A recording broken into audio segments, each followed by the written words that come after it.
Sure. Um, well, originally I got into the into the dogs back in the early '80s, where I started out with Rottweilers. And back then, when I got my first Rottweiler, I used to bring that thing out for a walk, and everybody thought it was just a overweight Doberman at the time. The Rotties wasn't really that big of a breed or that big of a deal back in the '80s. That was until the movie The Omen came out. Once that movie The Omen came out, everybody wanted a Rottweiler. And all of a sudden, everybody became a backyard breeder. And that really destroyed the breed. Um, they just, the breed, once everybody thinks they know what they're doing, they didn't do more damage than good. So I had the Rotties, did a lot of Shitsum work back then with them. Um, did that for about 10 years. And again, like I was telling you before, up here in Connecticut, we had passed early '90s. They passed a 5 Dangerous Dog Act, which included the Rottweiler, the Doberman, the Pit, the Chow, and the Argentinian Dogo. If you owned any of those dogs, you couldn't. Connecticut made it very difficult in order to breed those dogs. If you lived in an apartment, they made you get a separate insurance policy with an umbrella clause just for the dog alone. But if you lived in an apartment, you could probably get away with it. But if you own a home, homeowner insurance was canceling anyone's policy that owned any of these dogs, and they would make surprise visits. I did get a surprise visit here one time at my place and got a letter the next day because one of my dogs happened to have been in the yard and got a notification that they were canceling my insurance. And you couldn't even get an umbrella clause. If you owned a home, you could not own one of those dogs, which is when I started researching another breed with similar characteristics. And that's when I landed with the American Bulldogs. Not American Bully, American Bulldogs. And I think I got my first AB from Joe Rita, which was a legend in his own mind. But anyone that's involved in American Bulldogs certainly knows the name Joe Rita. And at the time, Jamie Sweet also had American Bulldogs. I actually bred to one of her dogs. I think his name was Frankenstein. And that was the first time her and I ever did anything together. After that, I was at a show in Jersey, a Beast of the East show in Jersey. I think that was in 19, had to have been early 2000s, early 2000s. And everybody was talking about this really cool little dog that was a mix of different bully style dogs, different breeds. And as soon as I came home, I got in touch with Jamie Sweet, and I asked her what was going on, and she told me all about the program that her and Amy were working on. Amy Krogman, who was a breed co-founder. After that, I told her I was interested in getting involved. The breed wasn't really going anywhere back then because there was no Facebook. The girls were not really that computer savvy, so I took it upon myself to create a website for the breed, create a message board for the breed, just to get it out to the public eye. That was one of the problems. One of the problems was there was no way people didn't really, unless you knew the people working in the breed, mainly Jamie or Amy, you really didn't know what a Shorty Bull was, except for word of the mouth. The other problem was bloodline. There only being Amy and Jamie working on creating this, the bloodline was very limited, which is when we came up with the idea with me starting my own bloodline down here under their supervision and guidelines. So I came up and got some foundation dogs approved by them. Got a couple of dogs, started off with a couple of dogs, one from Amy and another from Jamie. And I started introducing that to my own, started introducing the foundation dogs that I had picked out into what the finished product already was. But that was, it wasn't even so much for creating a different look, but we needed different bloodline because everything was just very tight. So that's pretty much how I came across and got into the Shorty Bulls. Was that's how it started. What was it like when coming from big dogs like the Rottweiler and the American Bulldog to Easier, now so much easier? easier, Yeah. so much easier, especially with the American Bulldogs. If you're familiar with American Bulldogs, they are extremely dog aggressive, extremely, which is why you can never get them mixed up with an American Bully. Because American Bulldogs, you really need to have a certain personality to be able to put up with them, or not even so much put up with them, but to be able to control them. So it was it was peace of mind too. These little dogs are going from American Bulldogs to a Shorty Bull. You just had a completely different state of mind. You just didn't feel so tensed up when you had two male dogs together, for example, out of the pen, or two female, or any of them together, period, because their personalities are completely different. So it was, these little dogs are so much easier, and they're just cool little dogs because they're little dogs, but with a big dog personality and big dog attitude, real big dog attitude. I don't know if you realize, I don't know if you know it or not, but originally, Jamie originally had in mind of having these dogs more of a working style dog than what they are today. Some people did stick with it. For example, Jen and her friend there. Barbara's doing phenomenal work with her dogs as far as continuing what was originally the goal. But we moved away from that. Moved away from that. It didn't take that long to move away from it because they're great. I mean, they're fun. You know, they're fun to watching take down, not take down, but hit a sleeve and run across the yard, fly around, fly and hit the sleeve. They're great to watch. But you know, that's it. They're not gonna take somebody down. Somebody breaks down at your house. They'll let you know somebody's there, but their I think personality is great. But they no, I don't have. that they still have that drive though. Like They they do still have drive. They do have drive. But at the end of the day, they're only gonna get down to your ankle and you can wave them off. oh yeah, yeah, and the drive only lasts for so The long. drive is there. The drive is always there. That's why I said they're a little dog with a big dog attitude. Yeah. But as far as going from the Rotties, the ABs to the Shorty Bulls, it's a completely different. You can't even compare. Just the state of mind. Walk in the backyard and feel at ease is great, especially when you have kids or you have other animals or anything, or strangers or people just come over to visit. You're just in a completely different state of mind. Right. Breed that I've loved since a child was the English Bulldogs, and every English Bulldog I've had has been a tad sharp. Now, of Mhm. course, they only last 30 seconds, Yeah, but exactly. As if it's only but 90 degrees outside.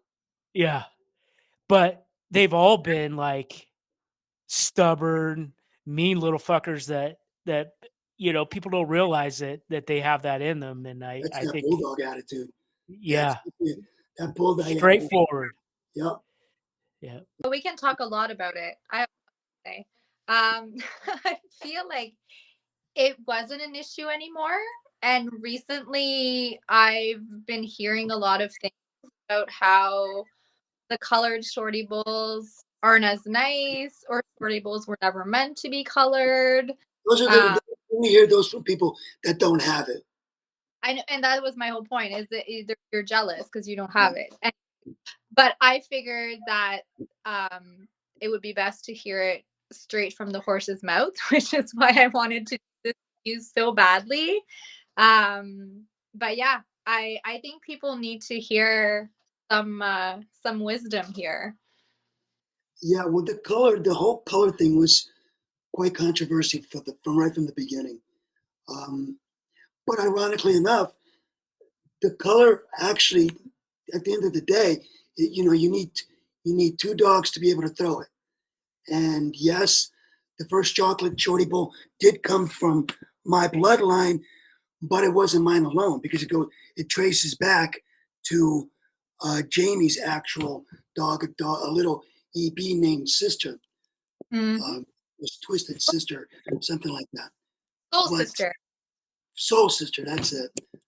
Um, but I think the first one came out in 2011. I produced the first chocolate shorty bowl in 2011. There wasn't really that much controversy with the chocolate just because it was traced back to Jamie's original stock. So people accepted that, not right away, but they did. They didn't like it right away. Again, they didn't like it because they didn't have it. Um, and then we started getting into the blue. And the blue was actually something that Jamie and Carrie? from Devil Mountain. Carrie and Yeah. Joe. Yeah, that was something that they were working on together. And they had a falling out too. I don't know what happened there. But Jen probably knows the story behind that. Yeah, I'm not sharing that on the podcast. But they had a falling out behind that too. It got really heated up once we wanted to introduce the try. The try was Jamie was dead set against getting try. She was dead set against it. And at the time, there was two registries. There was the BBCR and the BBC. We won't even get into the whole registry thing because that's enough to fill another hour's worth of conversation. But the fact was, yeah, two registries, and the standard was pretty much identical, except when it came down to color. And I still remember the conversation why Jamie didn't want color, didn't want to try. And the reason why try got put in there as not being accepted was actually kind of silly because it was because of the gargoyle dogs. The shorty bulls were coming up at the same time as the gargoyle dogs. Gargoyle dogs were coming up, and they were all black and tan. And Jamie was so concerned. Actually, we all were that they would get mixed in, and mixed up with these gargoyle dogs. That she just decided, we're not going to have black and tan in there. We're going to put in no black and tan in the standard. That was Jamie's standard. Amy, who was more in charge of the BBCR, said, "No, we're going to do try." So it was kind of, even though the BBC standard says no black and tan, if you really want to nitpick, try is black and tan and white. It's three different colors. So that after much debating, after many, many months of debate, finally Jamie gave in and decided to accept the tricolor. But that was a lot of heartache. And I think I think that's where Jamie and I had a falling out too. I think I got kicked out of the message board, as a matter of fact, for that reason. There's also a little video on the internet of you maybe not burning papers. Yeah, yeah, I did. I was pretty upset when I got kicked out of the message board that I took my top dog at the time, which was Shorty Bull chocolate, full chocolate, and I took his BBC papers and I made a video with Andy Griffin, the whistling from the Andy Griffin show in the background as I burned it, and that went pretty nuts. And to this day, Jamie will laugh about it. She'll call me up and she goes, I wanted to be so pissed off at you, but I couldn't because that was the best. That was great. So Oh, still and laugh true, about it. it's something she would do herself. Like Yeah. at one point, like you have to laugh about it, and we all laugh about it today. But it's just like it shows history, and there's obviously a lot of strong people that come together to push for certain. And at the end of the day, and I think like that whole conversation leads into F1 breedings too, which is another controversial. But the dogs all come from the same places. Like if you look at all the big breeders, all of their pedigrees, all pretty much from the same dog. If you go back generation to generation, so the fact that the color is appearing, if logically and scientifically, that you have to have two color carriers. This color, the color's always been there. It was just a matter of going through all of these hurdles to get there and have it accepted. A lot of people were really concerned, or at least their pet peeve was, or their biggest argument was, well, if you're going to do color, you're going to lose out on quality. And that just never made sense to me, because if you use quality F1s, Yeah. why are you giving up quality? Then that means you're losing quality in any foundation breeding. So that argument just never made any sense to me. As long as you're using top quality dogs, so what if they're color? As long as the same quality, as long as you put the standard in the same decisions into picking out your quality colored dog, what's that any different than picking out a quality non-colored dog? So that just never made sense to me. Always felt like that debate gave people the opportunity to feed an ugly brindle dog just because it was allowed.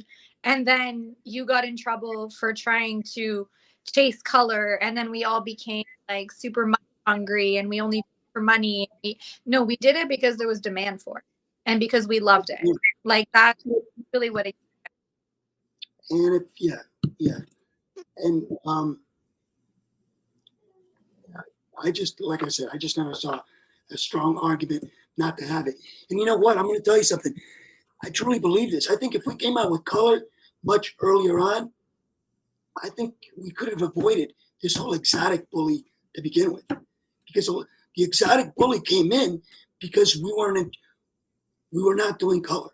We weren't doing color. And I don't care what anybody says. There's no coincidence that the exotic bullies all of a sudden started showing up, 3-4 years after the Shorty Bulls came into existence. The Shorty Bulls, when we first came out with the Shorty Bull, was when the pockets were just taking off. The pockets were taking off, and we all of a sudden started hitting up all these ABKC shows, and everybody stopped looking. Just as the pockets were taking off, people now were looking at our breed. And I can tell you right now, early on, when this breed was only 2, 3, 4 years old, and the quality was crap, I was getting calls and I was selling shit dogs for crazy money to all these bully people. And, a year, 2 years later down the line, these same people are now popping up with exotic. So it's funny. I recently had a dog disqualified from the show ring because the judge said that he was not a Shorty Bull. He was too exotic. And I personally think that that's hilarious because it's the other way around. Our Shorty Bulls don't look exotic. The exotics look like Shorty because they use Shorty Bulls to do a lot of exotic. So it's kind of like yeah. And the reason why they're looking so much more like exotics. Jamie and I actually talked about this over 5 years ago. We had a long conversation where we knew what was going on. They were because they were purchasing the dogs from us. Her and I used to talk about it all the time. They purchase a dog, you'd never see the dog again. They would come and get stud fees. They didn't care about the papers. And so we knew what was going on. And we said 5 years ago, we said, this shit's all going to, 5 years from now, it's all going to meet in the middle somewhere. Then what are we gonna? Then what are we gonna do? And Mm. the reason is because they started using more and more of the Shorty Bull blood into their exotic program. Because I don't know if you're familiar with the exotics, but when the exotics first came out, those dogs couldn't even walk. They could not Yeah. walk at all. Their rear ends were horrible. So they used a lot of the Shorty Bulls to clean up their mess. Right. So a lot of people don't realize that. Not only do they not realize that, talking about Shorty Bull being in exotics has become taboo to a lot of these exotic breeders. They either won't talk about it. The veterans, the ones that have been around and doing it for years, won't talk about it and consider it taboo. So if they're not going to talk about it, what's happening is people that are just got into it, that are into it for maybe less than 5 years into the exotics, don't even know what a Shorty Bull is because they've been brainwashed or driven away from that breed, so they don't know. So they either don't talk about it or they don't know it.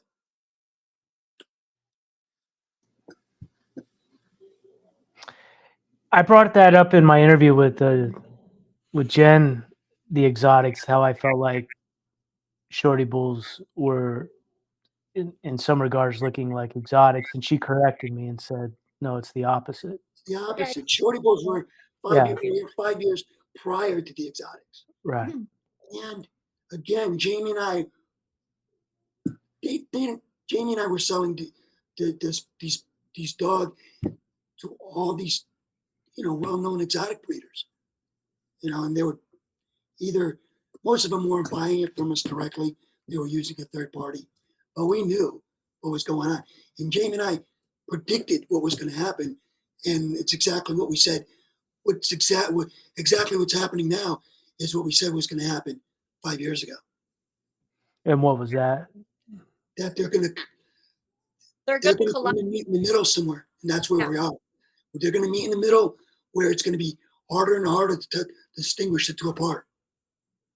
But you got to remember who came first, who was here first, who laid out the groundwork. There, I guess it was all about marketing. It is. Because It is all. Yeah. It's you nailed it right there. It's all about marketing, and these exotic people, most of them are influencers. So they really get out there, and they are so good at marketing. And unfortunately, we weren't. I think just so many of them. Like we were on Saturday and there were, I don't know, honestly, probably 40, if not 50 exotic breeders.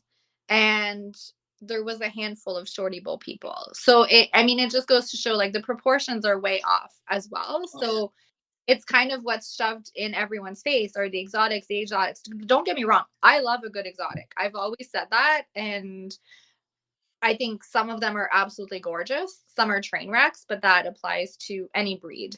But I feel like if you know Shorty Bulls well enough, there's a couple exotics that I'll see pop up every now and then. I'm like, you have the look of a Shorty Bull. Like you see it in their eyes, see it like you in the eyes, exactly. It's all in our eyes. It really is.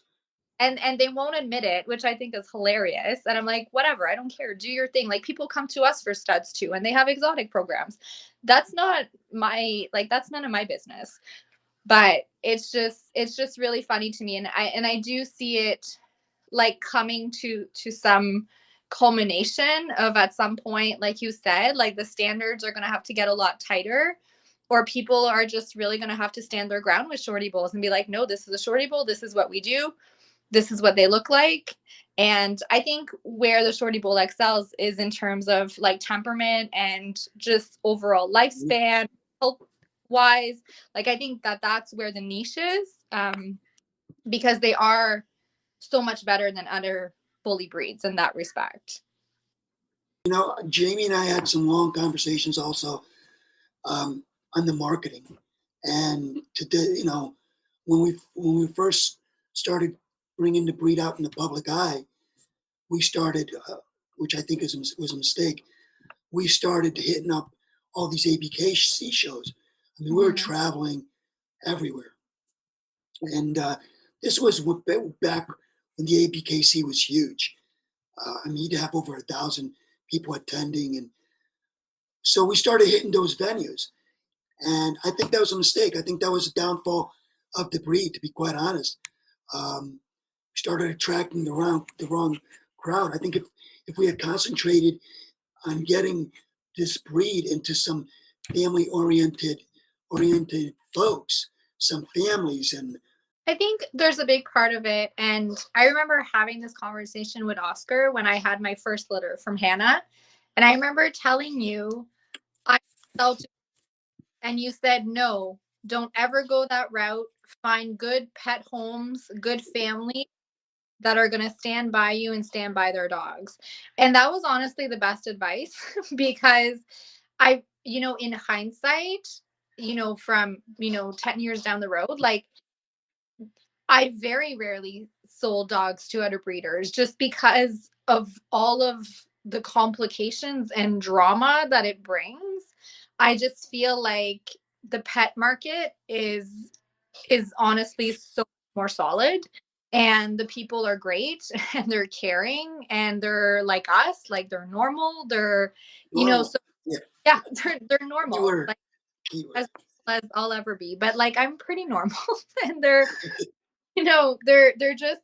great that way. And I think, like you said, you get into this breeder mentality, and I know why people are doing it. They're doing it because they get more money for their dogs. If they sell dogs with breeding rights, they get more clout and they get more money in their pockets, and that's why people are doing it.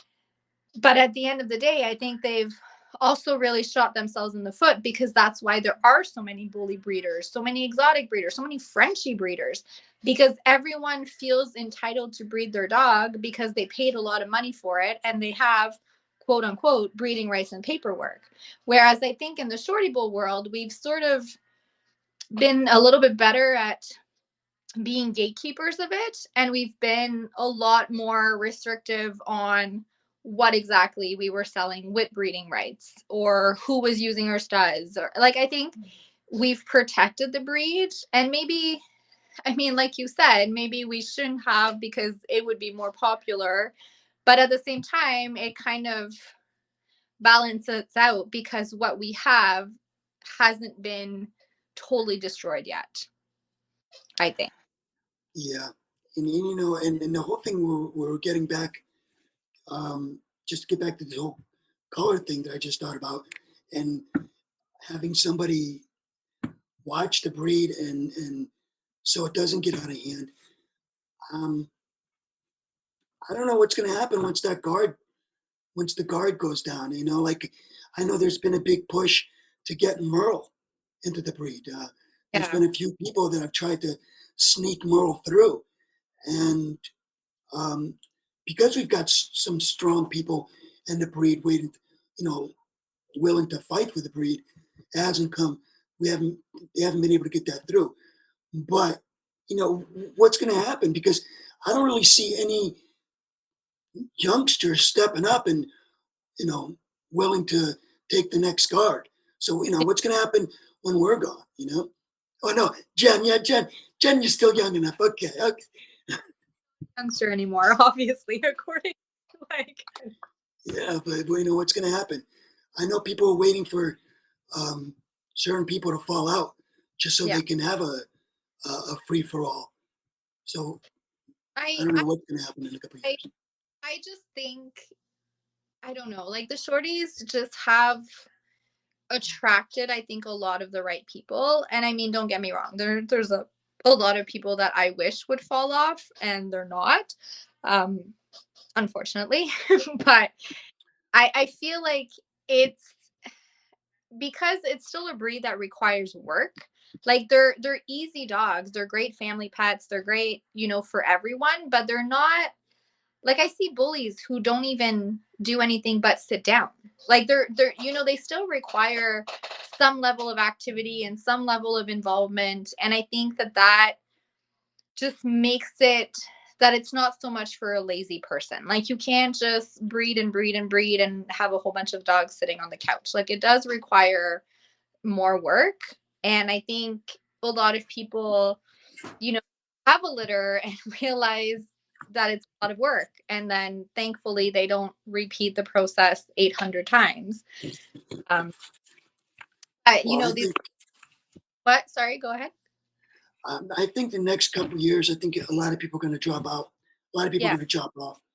Not just in the shorty bull, but I think all breeds, because Yeah.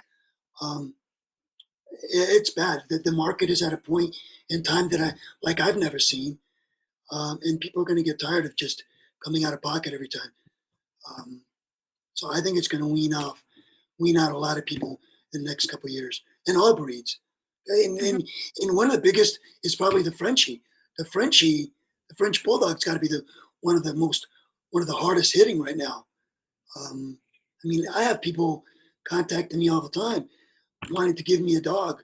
Hey, can you get this? Can you take this dog? Hey, want to hold on to this dog and I'll split the litter with you, or whatever. Everybody's just looking to barter right now because no one is buying. I don't care. Actually, I shouldn't say that nobody's buying. You still got these influencers that are going to get dollar. But if you're going to purchase dogs just based on the person that's breeding them, person that's selling them, then you're going to have a rude awakening in 5 years. If you're not going to buy quality, if you're going to buy personality over quality, you're not going to move forward. Well, right now, it's definitely a buyer's market all day long. It's a buyer's market, and they definitely have the upper hand. What I've been telling people is breeders is to think of it as a building year, like in football. If you don't have to sell, don't sell. Use the next couple of years to build your program. Keep the best that you got, and what you can't sell, just get fixed and home or whatever. But this is the perfect time, both for a buyer, because they can pretty much just about name their own price if they look hard enough. And for a breeder's point of view, for myself, I consider it a building year. First of all, I won't do any breedings unless it's with the intent of keeping something for myself. I'm not going to breed for somebody else, especially now, because what, you're going to breed according to one person's taste? What about all the other people that are out there looking for a dog? You can't do that. If I'm going to do that, I'm going to breed for me according to my taste. You can either like it or don't like it. I don't really care. If you don't like it, I'll use it to build my program for the future. But you got to try to hang in there, because a lot of people are going to drop off in the next couple of years. So if you can afford to, hang on to the best you got and make a little room and give yourself a couple of years. And I think that's where there's two different kinds of breeders. There's breeders like what you just described who breed for themselves. And then there's the breeders that are breeding just to sell pups that are not keeping anything. So the ones that are really hard off in this economy, because they're just mass producing. Like I know some people that will remain unnamed that are having 3 and 4 litters back to back to back to back, and they haven't sold from the first litter and they're on their third litter, and it just doesn't make sense. Whereas like Oscar just said, and this kind of ties back to what you were saying about contracts and all of everything that comes with that. We have the luxury of being able to keep puppies. So if I have something really great that I consider has a long list of conditions, if the person doesn't come along that's willing to work with me, then I just keep the puppy. Then I put my own conditions. I don't need to impose that on anyone else. I think the showing and all of that is a little bit ridiculous, because I don't think you can assess a puppy at 8 weeks old and tell a buyer, yeah, you have to show this dog. I mean, you don't know what the dog's going to turn like, and you can't impose that on someone else. If I'm going to do that, I might as well just keep the dog myself. And it just kind of depends on where people are at. And I mean, I think it's fair and it's good to have a contract in stipulations of what it is that you expect, because you want your dogs to go to the right place. But to just have these crazy prices and crazy expectations, like, you have to meet people somewhere a little bit in the middle too, because now there has to be more flexibility on the breeder's part. Because, some of us do have waiting lists. Some of us do, have Mhm. a large enough pool of people that, we network with. And like, it's not like we don't usually get stuck with puppies a lot. I mean, there are other issues, but, in terms of selling puppies, I think like Oscar is well known enough that if he puts something out there, like generally speaking, it goes pretty quickly. And, like social media is really my jam. I love it. And I post on there all the time. But that also means, please don't, but it also means that, I've I've connected with a lot of people. So, the bigger your network, even if they don't buy a puppy from you, they're the word of mouth, and you have happy customers, and you build those relationships. And I think that that's just as important as producing a nice dog. But I just feel like the people that are there that just want to sell dogs, they're having a really rough time. And like Oscar said, they're not taking this time to build anything because they don't want to build anything. They just want to make money. And unfortunately, now is not the time for that. No, you can't do it right now. It's just not there. It's not in the cards. Um, the market is flooded. I mean, it's flooded. Mhm. The other day I was on Facebook, and I kid you not, there was somebody that posted something. Okay, who's selling? I think it was a Frenchie. Who's selling a French bulldog for under? I have $1,500. Who's got a puppy for me? And in a matter of minutes, there was over 400 people. Over 400 people were Yeah. posting pictures of their stuff. Come and get it. Yeah. Come and get. Mm. That was unheard of for a couple years ago. Yeah. $1,500. And I see, like, say the shorty bulls, because that's really kind of what I pay more attention to. Get a shorty bull for what? As low as what? $1,000 maybe, and then it goes whatever the sky, right? But even I find the people even at a very low price range still aren't selling puppies. Like those dogs are still not moving at No. 15. Anyone that came in less than 5 years ago, anyone that came into the breed less than 5 years ago, unless there's some kind of influencer and have a bunch of followers and people follow them just for the case of following them, they're going to have a difficult time. Sad to say, but my They are, advice for because them is to hang in there. no, and I feel like they're preaching to the choir. Like they're posting on the shorty bull boards to people that already have shorty bulls. And I'm not looking to buy a shorty bull, so I don't really care that you have a litter. Like, so it's kind of like they're all running in the same circle and they're not expanding beyond that circle. Like Right. That's first a big started. problem. That's a It big is. problem because a lot And of these dogs are all being traded amongst breeders. We're not going to get Yeah. anywhere if you're just going to keep selling from breeder to breeder. It's like everybody's collecting dogs, but the breed's not going anywhere. If you don't reach the outside market to pet venues, you're not. and The breed's not going anywhere. yeah, I talked about this in I think the part 1 that we did together, Sean. And we when I first moved to Toronto, like I remember doing like the pet expos and meeting a lot of clients that way. Even when we go to shows, like yeah, we work with other breeders, but there's a lot of people there that are just there as spectators, or they have one dog and they're looking for a second dog. Like there's a lot of opportunity. And even just on social media, even just, I don't really like Facebook, but like Instagram is really good for that because you network with companies and you network with, other kinds of breeds and people that just love dogs in general. So, but you have to work towards that. It's not just being silent and you post up puppies because they're 5 weeks old and you're hoping they move by the time they're 9 weeks old.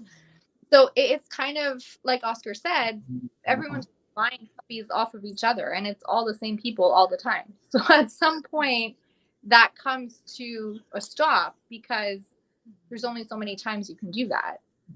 whole lot more American bullies than there is shorty bulls, for example. But you're not going to reach the outside market by just selling amongst each other.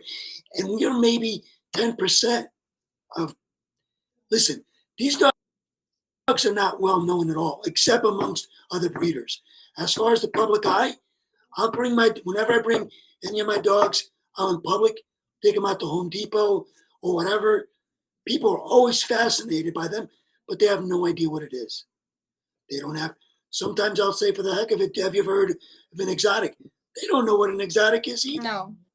because it's such a close community. Right. Unless you're attending these ABKC shows or these shows that the attendance isn't even great. You're lucky to get 4 or 5 shorty bulls to begin with at a show. But if that's going to be the only way to get it out in a public eye, then it's not going to go anywhere. Okay, I'm just gonna. The public venue, like Jen is doing, those pet expos, I think those are extremely productive.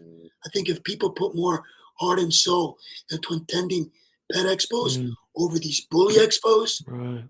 the breed would open up. It would open up a whole new door for this breed completely. But Because people don't know what they are. they don't. And once they do, they love them. Like, that's how we met. I would say the biggest majority, like the majority of our clients, we met through pet expos like that. Even like at the park, even like you said, you walk around with them, people don't know what they are and they fall in love.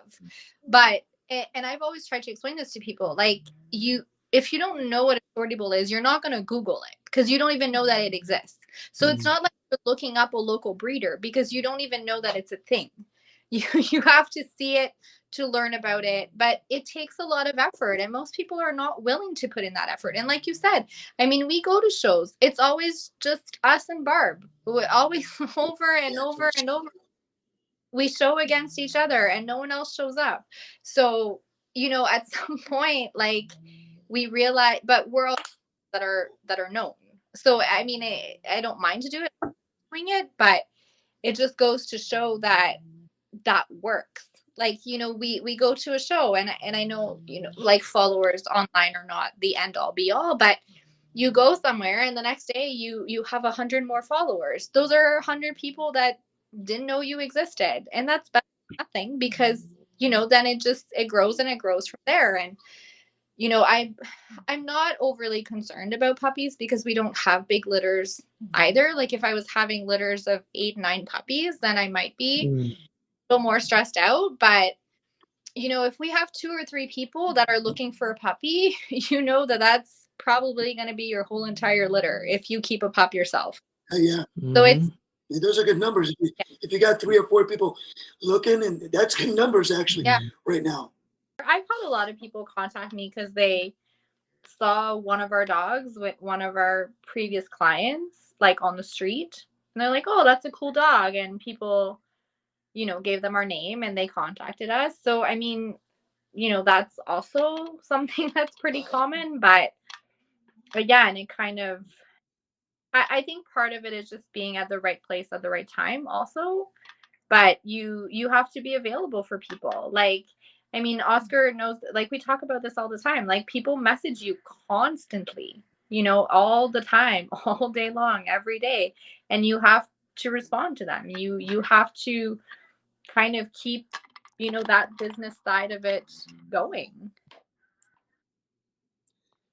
But unless you've run into one of these dogs on the street or you talk to somebody that has one, it's not getting out there. It's just not getting out there. And the exotic community doesn't have a problem with that.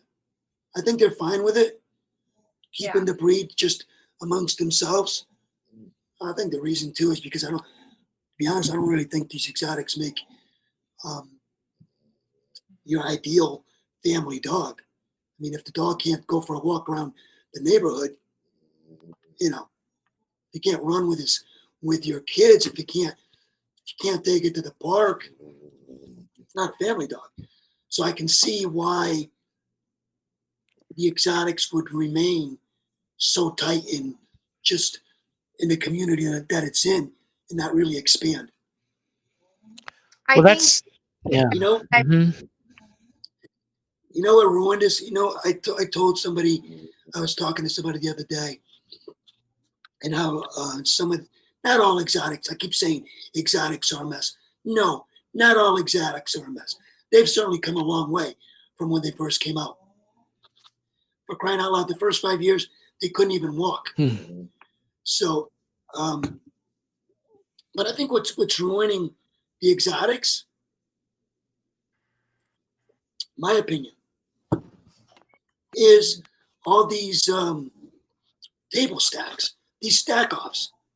These dogs come from a crate to a wagon. They get wheeled into the show in a wagon, and then they go from a wagon to another cage by their booths, and then they get picked up from the cage and get put on top of a table. These dogs never even walk. They never make it from point A to point B. I will say Okay, that so I rolled Periwinkle into the show in a wagon. I'm gonna go out and just, he can walk, but he wanted to ride in the wagon. But yeah, he I back judge some off. shows where you can't even do a full circle. Yeah. But these dogs are such a mess that they even need the help to be able to stand up on all fours. Yeah. If you look at some of these stack offs, these guys It are holding the dogs up. You let them go down on all fours. Most of the time, they're walking on their elbows. yeah. It's true and it's sad because Where that's where the shorty bulls differ from the exotics so much as the number one is definitely health. They're definitely much healthier, a whole lot yeah. healthier. Well, and it what I brought up in the first interview was the shorty bulls that I guess where felt like what where I was seeing that there was maybe too much emphasis on size and stuff, and I liked the shorty bulls that that you saw running on tops of bales of hay and running around and that still were thick and had that bully look and but were that moved around. I just for whatever reason I worry that it could get too thick. Is that something that Mhm. I'm thinking or is that something that you guys see as well? Well, they are definitely constantly changing. But I think one of the reasons why they're constantly changing, Jamie's always said early on that it's not a finished breed. No. It's a young breed compared to other breeds out there, compared to established breeds. Shorty Bull is extremely a young breed. So visions have changed. The Shorty Bull of yesterday is definitely not the Shorty Bull of today. Um, but one thing's remained, and that is the overall health of these dogs. These dogs, they're healthy dogs. Um, Clean breathers. They walk well. They run. They do great. And I'm here in New England. All right, we get 90 plus degree weather in the summer. It gets we'll get heat waves here for weather over 90 degrees for 5 consecutive days. You provide these dogs with some shade, they're fine. They do great. I hear about dogs overheating and dying every summer. I hear about an incident or two, Hmm. and I will that's not something we've encountered. At least I have. no, but you raise your dogs as dogs. Like they're outside, they get fresh air, they get they don't go from a couch in an AC condo to a hot Yeah, site, right? Like they're much like their bodies are much more used to it. And I say that just because we have the same issue. Like we're in Canada. We have winter blizzards and we get extreme heat. Like dogs go through it all. And I always say like, they're built strong because of that, because they have to withstand every season and every temperature. But it's just I think where you run into problems is when you keep your dog too safe to keep your dog safe, but you have to give them to acclimate Mhm. to the weather. Like if your dog is Mhm. never outside in the sun. These dogs they might look alike, but they're built in a completely different foundation. Right. The Yeah. foundation is from the ground up is completely different. And The work that was put in. that does go back to when the breed was created. I think there was a lot of consideration that was put into what dogs were bred to create the Shorty Bull. And, you know, for all the faults that people want to give to Jamie, Jamie is very picky when it comes to dogs. And if she doesn't like it, she doesn't use it. So Mhm. I think that in mind, when she chose her foundation dogs, and even, I mean, even today, if she does F1 breedings, I think she's very aware of what she uses, and she doesn't use Mhm. crap.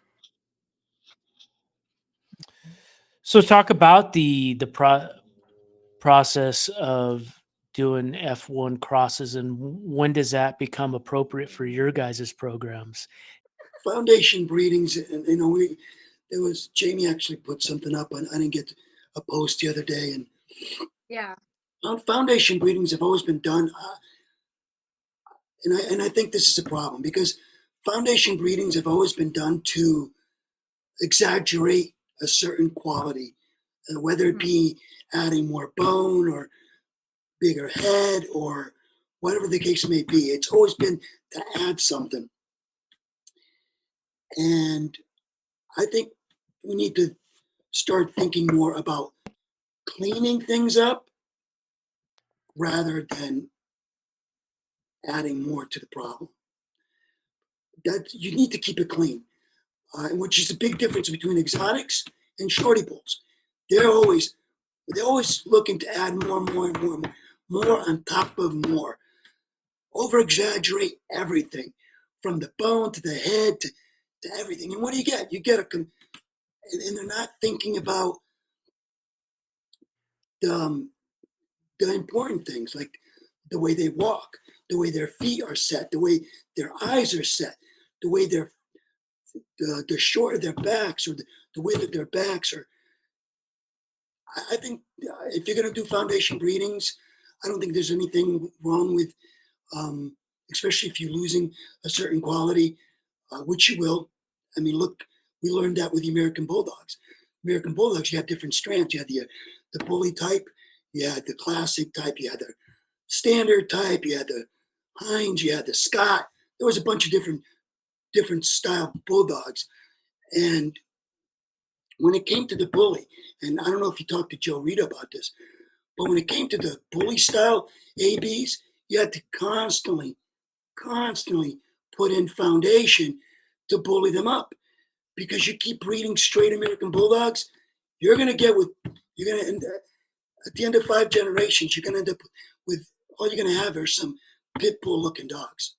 So I don't think there's anything wrong with going back to foundation to keep your vision alive, but you got to keep it clean. You got to look at everything. Don't just look into adding something. You got to look in maintaining, adding without losing. I guess that's what I want to say. Adding without losing. If you're going to do foundation, fine to add, but not to lose. Once you start losing, then it's a downfall from there. I think one of the issues is that there are some people that are doing foundation breedings for shorty bulls. I mean, I won't speak on other breeds, but for shorty bulls specifically, that, in my opinion, do not have enough experience to be doing F1 breedings because they don't know what they're doing. And I don't think that they're necessarily choosing wisely how they're doing it or what they're keeping from that. And I, like you said, if it's to add something, sure. I don't think you need to do it all that much. And if you're going to do it, say that you're doing it. Please don't call it a shorty bull. Call it an F1. Call it what it is. Because, as far as I know, unless this has changed, the dogs have to be approved to become papered shorty bulls. And this would only happen, like it's not litter. Like the dogs have to be individually assessed to become papered. So is that still like that, or am I Well, totally? the problem with that is it all sounds great, but the problem with that is there's not a single registry alive in the U.S. that is going to police it. So everybody's doing it. I don't care what But anybody says. Everybody's doing it. They're just not saying it. And most of the people that are doing it, and I don't know who's doing it as far as shorty bulls go, but in other breeds, it's like you said, it's people that don't have a clue to what they're doing. and that's the issue. But I know, like for the shorty bulls, like if they would want BBC papers, those dogs have to be assessed.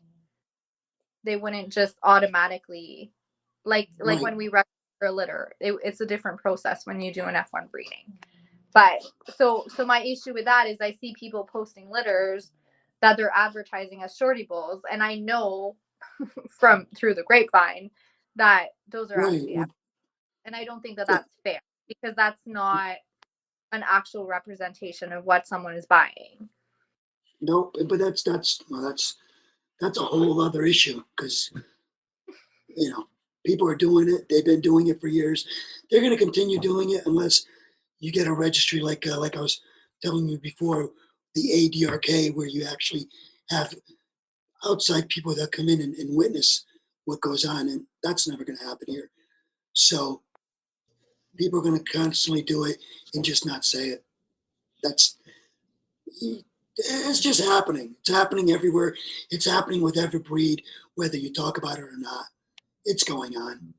And Oscar's right. Like there is a reason for doing it. I think it can add a lot. I mean, I have dogs that are F1s, and I'm okay with that because I wanted them for specific reasons. But for anyone to do it for any which reason, I don't think is helping anyone out at the end of the day. I think it just, at some point, you just have to let go of a lot of things. And I think I'm extremely critical of myself. So I don't really need anyone else to criticize me because chances are I've already thought about it myself. Like I've already put that judgment on myself. And, I do love what I love, and I don't think I need to apologize for that. Um, and like you said, if people are not happy, then they go on their merry way, and that's fine. One of the things that I really like is composite breeds like the Shorty Bull and the Old English Bulldogs, because they're not so uniformed in look and that there's room for variations. Am I wrong? Is that something that Well, I shouldn't look at? no, you're Because I absolutely right. know, You're yeah, absolutely right. That's the beauty of a lot of people say there's been a lot of arguments where, well, we don't think that the standard is tight enough. There's, it's not specific enough. It's not. It leaves it too open to interpretation. But I find that as a good thing because it being so open, each individual can have their own vision and they can breed towards their own vision what they like and still stay within standard.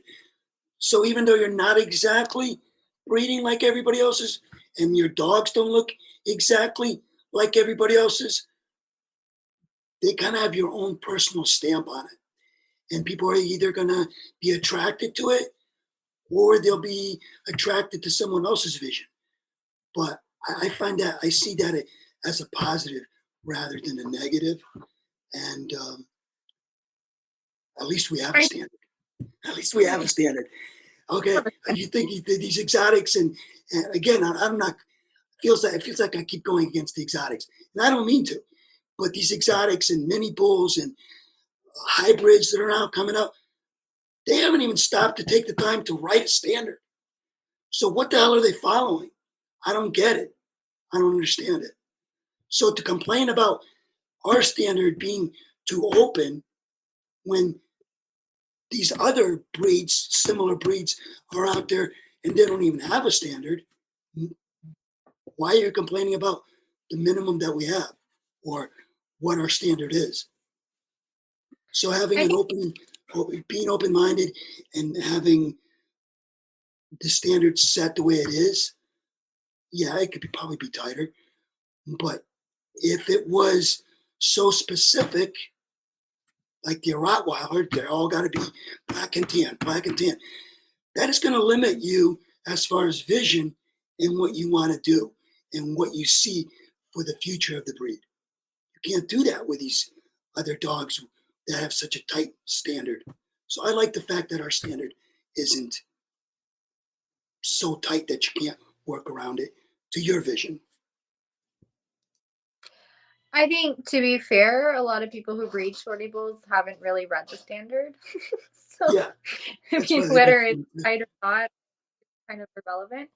I like what you said though, in the sense of, to me, breeding, you have to be a little bit of a mad scientist. You have to like inventing things and being creative, and I like, and Oscar's a perfect example for this. And I don't want to like kiss your ass because I don't really ass kiss, but anyway, when you see an SBI dog, it's an SBI dog. Like it's not, it goes beyond color, it goes beyond every dog is on the rock. Like it goes, like you see the dog, and the rock is a classic, but you see the dog and it's a dog you produced. And I like that. And same goes for Jamie. Yeah, Like a lot of dogs that Jamie yeah, posts, that's a Blue River dog. you can spot a Blue It River was dog from a mile away. in Blue Rock back in the day. You Back in could the day. tell in the pedigrees which ones were the Blue Rock dogs. And I think it's given everyone a little bit of a niche to kind of fall where they felt comfortable. And I find, I mean, not all the time, even within a same litter, the breed isn't consistent enough. So you do have puppies that can be born bully. You have puppies that, grow to be a little bit different. So it gives you the latitude of, having a litter of purebred registered shorty bulls, but they're not all going to be the same. So, it kind of leaves it open for people. No, I think in order to be a good breeder, I think you need to have a vision. You need to have a vision, and you got to breed towards that vision. If you don't have a vision, then you're just following the leader. Mhm. And I think that has been the downfall of a lot of people, is that they didn't have a vision and they just took two dogs from the same kennel and bred them together and assumed that they would be producing the same quality, which is rarely the case, Rarely unfortunately. the case. Yeah, no, that's for sure. And let's bring it back to the color just for a moment. How has genetic testing helped be able to solidify that color and not have to do as Well, much? about, I want to say probably about 7 or 8 years ago, people really started getting into getting the color profiles done in their dogs, either using animal genetics or UC Davis They're anymore. But a lot of people started doing profile testing because and it wasn't until they started doing those testing that they realized that there was actually color in the background. When that first chocolate shorty bull popped up, I think the reason why when my chocolate shorty bull popped up, I think the reason why there was so much controversy in the beginning was because all of a sudden there was a chocolate shorty bull. But what they don't realize is that the parents don't need to be chocolate. It just needs to carry it. It just needs to have that hidden gene. And it could go back 5, 6 generations. It doesn't, as long as it kept passing. But most people aren't testing. So when it pops up, or back then, I think the first chocolate shorty bull came out in 2011, which is when I produced it. It was like it came out of nowhere because people were not, well, first of all, people didn't really understand color all that much and how it was passed on from generation to generation. But most of them were just not testing. So when it popped up, I'm looking at her pedigree right here, and that first chocolate shorty bowl was actually off of Jamie's dog. Actually, it was a dog that I produced, Max, and Max goes back to all of Jamie's stuff, and my dog, Drama Queen. But it was really difficult. It was really difficult figuring out where the color was coming from in the beginning. And when people don't understand things, the first thing they do is criticize it. So your first colored shorty was Lady G, Godiva, yeah, Lady right? Godiva, yeah, that was Yeah. So this is like, I'm just gonna take the opportunity to ask the question. Is I'm taking over the podcast now. So when you produced Lady G, did you know you were gonna get chocolate? You had no idea. No idea. No idea, because And then it just popped up, and it was, well, Max Drama were black and brindle, like yeah, they were super dark, yeah, like not even close to yeah, chocolate.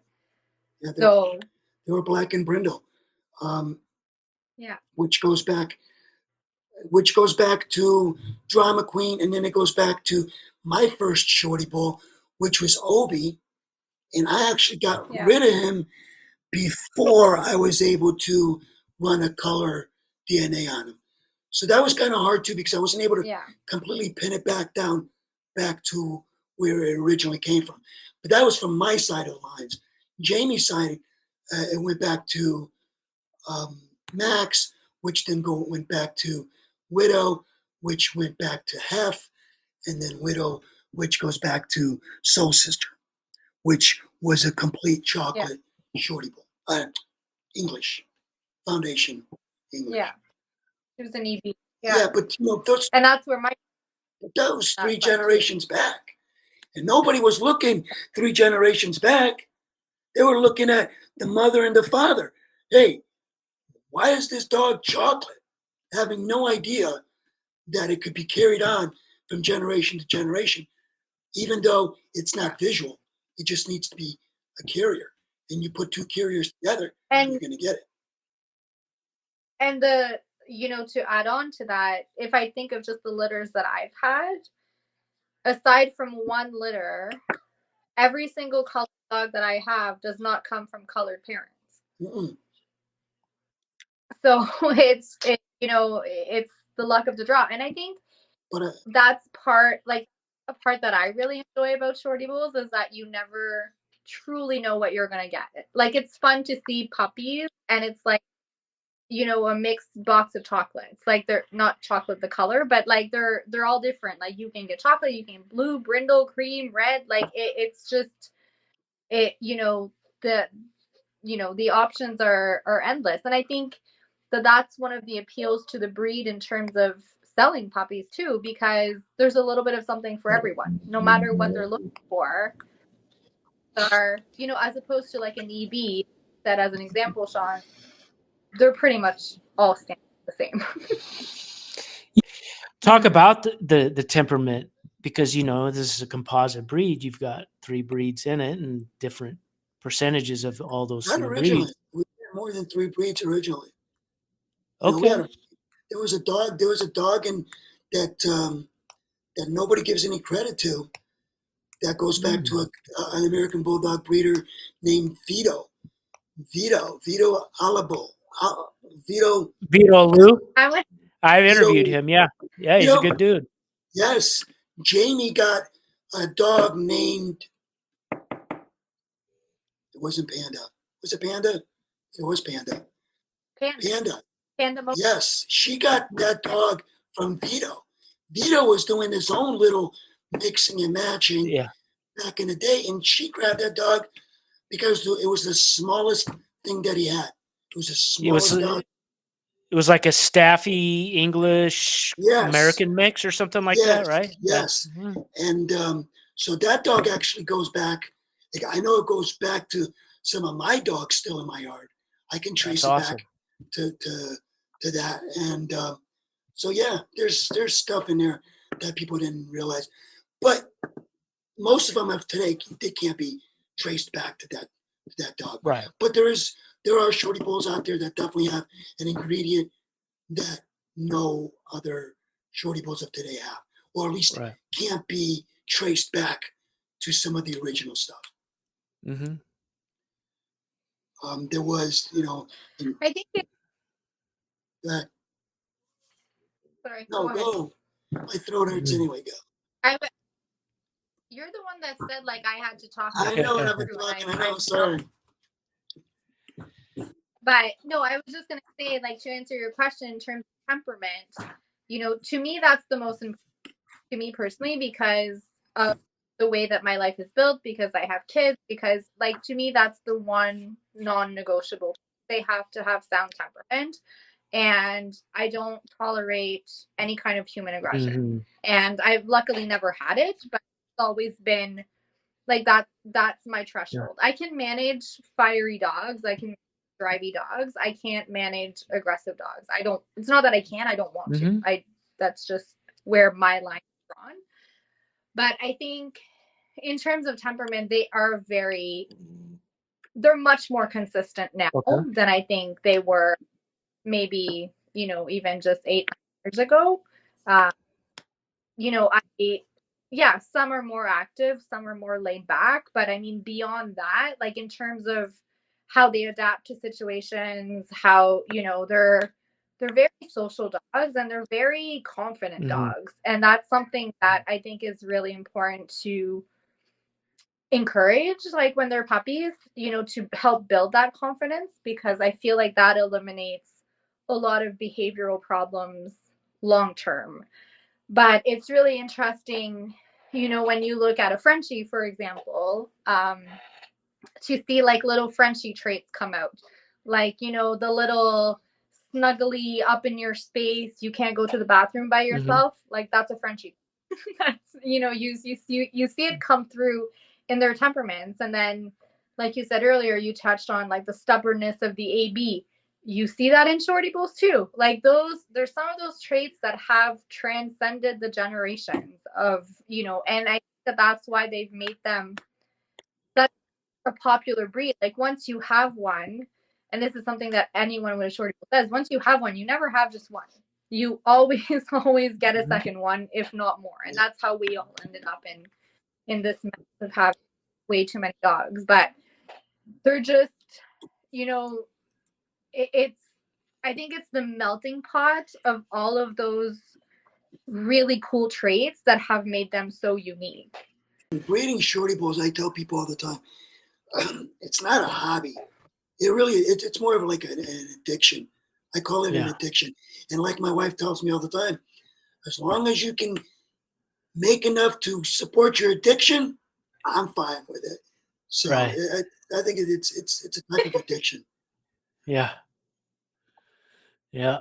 No, I hear you. But they are. They're great. And and no matter where you take them, they're always a conversation piece. Whether their Yeah. temperament or their looks.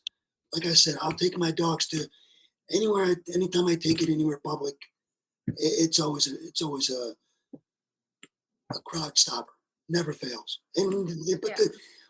But the number one question is always the same. What is that? And Right. we got to do something about Yeah. that. That's why you got to I have a think, vision. You got it. Yeah. yeah. Mm-hmm. And at this point, I find, like, and this isn't just applied to dog breeding, I think this is a society problem as a whole, but people are very lazy. People just expect to come to Speak for them, yourself. and they don't have to work, Yeah. right?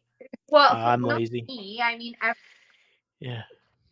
no, I'm a lot of things. Lazy is not one of them, but I just feel like, people kind of think that, they don't have to put a lot of effort. Like, they don't have to put themselves out there or talk to anyone or network or go out of their comfort zones. They just think that they can push out puppies, post them on Facebook, and they'll be sold. And unfortunately, that happened for a while. We saw it a lot during the pandemic. And now, but I mean, like Oscar said earlier, that time has gone. Like, that is not the case Mhm. anymore. So it's just a matter of kind of, it's almost like rebranding. Like, I feel like every couple years you have to rebrand the breed and remarket it, and just kind of start all over again. Mhm. And that has a lot to do with the fact that a lot of people are very, very new. They don't fully understand what they've gotten themselves into now. And you know and I always say this, like, I think that some breeders make it look very easy. So, because we're not on there complaining about, the loss of money and the heartache and the Mhm. hard times and losing puppies, like, we keep that to ourselves. And so we just show the good side. Mhm. And that's kind of what people expect. And that's not, reality, unfortunately. So people think, they can go and they can do it and be as successful as someone who's been doing it for 20 years. But Mhm. they don't understand, like Oscar said, like, there's good years and bad years. There's some years that are absolutely terrible. Mhm. And you kind of just have to ride the wave and take those losses and decide if you're sticking it out or not. A lot of these breeders of today, you know, I think they've got a 3 year lifespan. A lot of these new breeders, they've got Mhm. about a 3 year lifespan, and then they're gone because it's Mhm. not easy, Yeah. and it takes a lot to stick out. And if you're just coming in to follow a script, then you're just going to be like, you're going to get lost, and they're Mhm. not going to find you. Yeah. You're just going to follow somebody else's script and do what somebody Yeah. else is doing. Then you're just going to be like everybody else. And to circle back to your original question of, like, in terms of color testing and all of that, I think there's a lot of people that really do not understand color. So they try to breed for color, not realizing that either they don't have the right pieces of the puzzle to produce it, or, like, I've seen red dogs out there advertised as chocolate, Mm. and, Yeah, like, I they're not chocolate. yeah yeah. I There's a see that a lot lot. I see of that a misinformation. lot.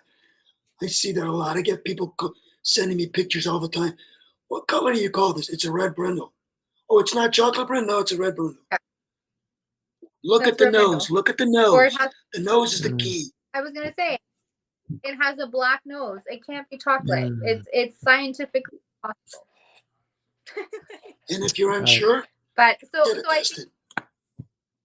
Right. well, exactly. But hey, right? People don't want to pay the whatever $60, Mm. $45. whatever it is. $45 at freaking, what is it? Animal Genetics is $45. I think UC Davis is 50. I recommend AC Davis. They got a great platform. Yeah. A great platform. You can Mhm. upload pictures of your dogs. You have your own account. You can get in there, Mm. um, make changes to your account, update your dog pictures. All the information is right there. Interesting. Yeah. So I think UC Davis should sponsor us for I know just putting that just for little that Yes. plug right there. Yeah, I got some dogs that I still need to test. So yeah, UC Davis, come on. UC Davis. I would definitely recommend UC Davis Yeah, over Animal excellent. Genetics. That's good. Animal That's good to Genetics is a know. little cheaper. Animal Genetics is a little cheaper, but I've heard a lot of complaints that they've had to resubmit the paperwork twice, or Yeah. that it wasn't Right. right the first time around. Mm. You got to let dogs be dogs, okay? so, You got to let dogs be dogs. yeah. I talk to people, and as soon as they pull the puppies, they're up every couple of hours. They pull the puppies, they put them in an incubator, they take them out to feed them with a mother, then they put them back in the incubator. They do this for 3 weeks. I do it for 2 days. Especially if she's had a C-section, I'll do it for 2 days. If she did not have a C-section and did it the natural, I leave them with her. These puppies will be a week old. I have these people that call me up all the time, and they're like, "Oh, I can't go anywhere. My puppies are 3 weeks old. I got to make sure they get fed." I said, "Why? My puppies will be a week old. I'll check on them once, maybe twice a day. I do have cameras where I can see what's going on no matter where I am. But you got to let dogs be dogs. Let their maintain that instinct, because you get rid of that, and they stop being dogs. Yeah. People can't believe that. They can't believe, oh, you I, leave the dogs I, alone. Yeah, no, let them be dogs. I'm way more of a wuss. I don't do that. Right. No, I do it. But I understand. I know you do. Yeah. You give me anxiety. But it's like he's like these screenshots of the camera, and I'm like, how are you not there? Like, why am I just like this is Let them stressful? be dogs. But no, but I think you know your dogs, and obviously you don't put them in harm's way, so No, they're fine. But you do have, you do have to let moms be moms and like clean their pups and take care of their pups and learn that behavior. That is super important. And I think for the puppies also, they learn a lot from that. I mean, the early weeks of a puppy's life are critical, and a lot of temperament and behavioral issues stem from that. They stem from puppies not being normal puppies. Like if they're in an incubator, if they're not learning life. They're just being preserved and kept alive. Unless you need an incubator, then that's a whole different story. But if you're just doing it for convenience, then it doesn't make a whole lot of sense. I got into an, But I think I what? got into an argument with a friend of mine that's an exotic breeder, and he's like, how come he's trying to sell his dogs for $5,000. Great. I'm selling mine for $3,000, and he's like, why are you only selling your dogs for $3,000? When you can get more. I'm selling mine for $5,000. I said, well, let me ask you this: how many hours do you put in a week? And they go, I'm up every 2 hours for the first 3 weeks. So you're putting on all these hours. I'm putting in maybe 2-3 hours a day to go in and check in on the pups. You're putting in a whole lot of more time. When you do the math, Yeah. I'm getting more for my buck, for my time and effort, than you are for yours. Yeah. It's true. You got to let them be. I think I just like it. Yeah, you like I it. think I just enjoy it. Yeah. Yeah, I know. I do. I come from the old like country. If my parents, Portugal, and dogs are dogs, and you just got to let them be dogs. At the end of the day, you just got to let them be dogs. If you're so concerned about them stepping on a puppy or whatever, yeah, those things are going to happen. But it's nature. You can't be. It's I don't know. It's just my philosophy. But I don't, generally speaking, I don't think that that's a common occurrence. I find like, especially the shorties, like the mothers are very maternal. Like they're very, very aware of their puppies. They're generally, for the most part, very good moms. And I think that just goes back to temperament too. Like you were talking about ABs before. Like I know people who breed ABs. Some are very scary. Some eat their puppies. Yeah. They step on them. They lay on them. Like it's a whole different world.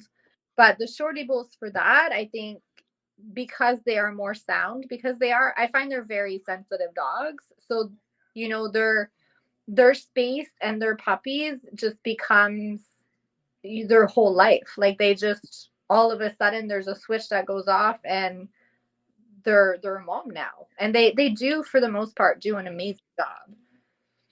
Yeah, I always tell people a good mother is worth their weight in gold. Yeah, 100%. A good mother is worth their weight in gold. And usually, if I have a bad mother, then that will usually mean it's her last litter. I don't tolerate it, because you don't want that. You don't want to pass that on to the breed either.